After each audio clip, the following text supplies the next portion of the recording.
Well, my case is a very special case. It's almost like I was beaten. I succeeded to a level that was so high that how could you possibly top that without a lot of money? It costs money to create that kind of success. And I didn't have it once I'd made a decision not to sign with another label. I'd been too screwed out of the cash.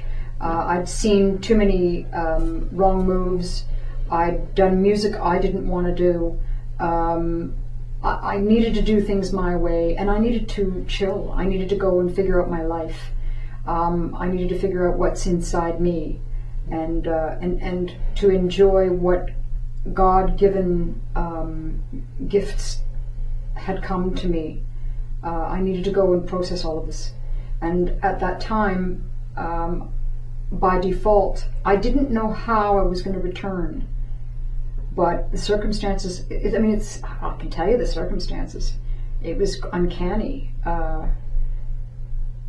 We released a best of record that I owed Atlantic. They said, we'll free you after 3 records. I was signed with potentially for 7 with option for 8. I'd have been 85 by the time I got off that label.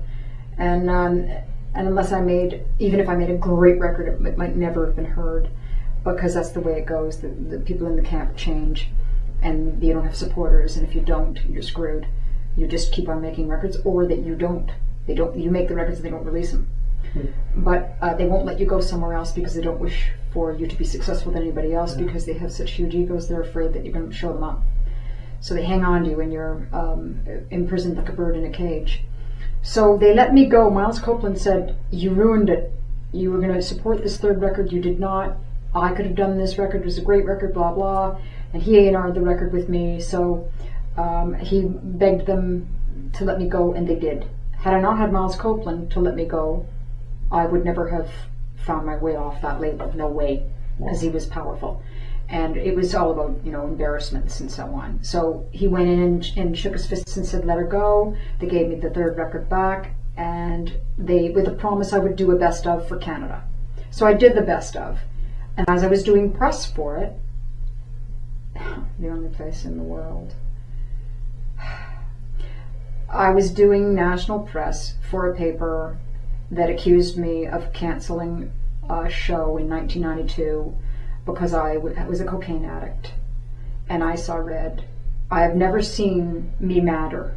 I've never seen my power. I turned into an archangel. Really ugly, but powerful and undaunted.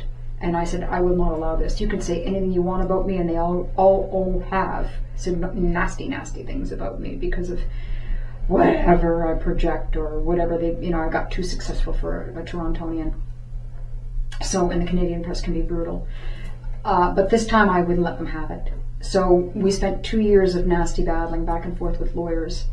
And I have to say, the outcome, to make this much shorter, was that I am indebted to the paper for accepting the responsibility of apologizing, printing an apology for me, and settling out of court with enough money to get me started making this record that I've made.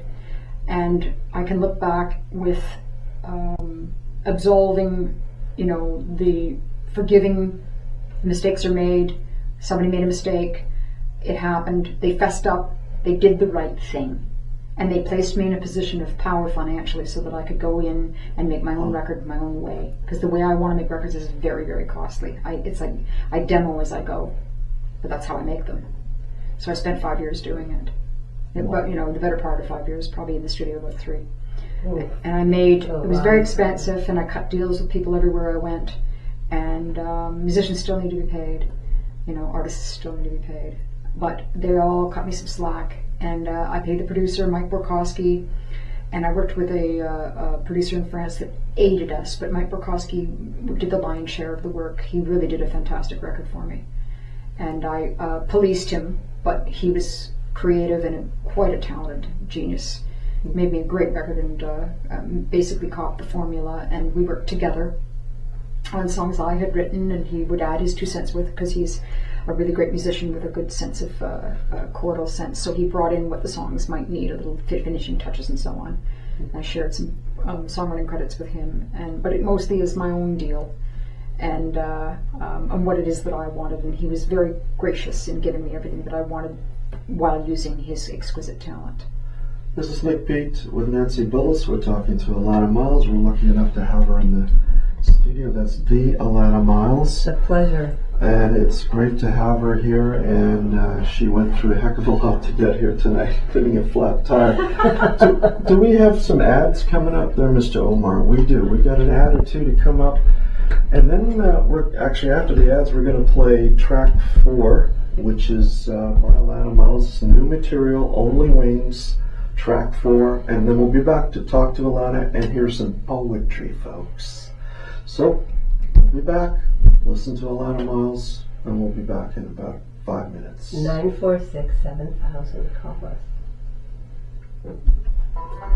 Hey, this is Nick Beat, and we're back with Alanna Myles, and that is Alanna Myles' new song, probably a hit song, Only Wings. Your lips to God's ears. And hey, exactly. And this is Nick Beat with Nancy Billis, and we're, again, like I said, very lucky to have Alanna Myles here. Now, you people out there, don't be so shy. I told you. Get the About cleaning calling. downstairs to call. 416-946-7000. If it was a cleaning lady on the first floor, we could get her. Maybe. She could come up and I'll give her my cell. People are shy. No, they are. That's the way Toronto is. They're just so They just, shy. or they just can't be bothered.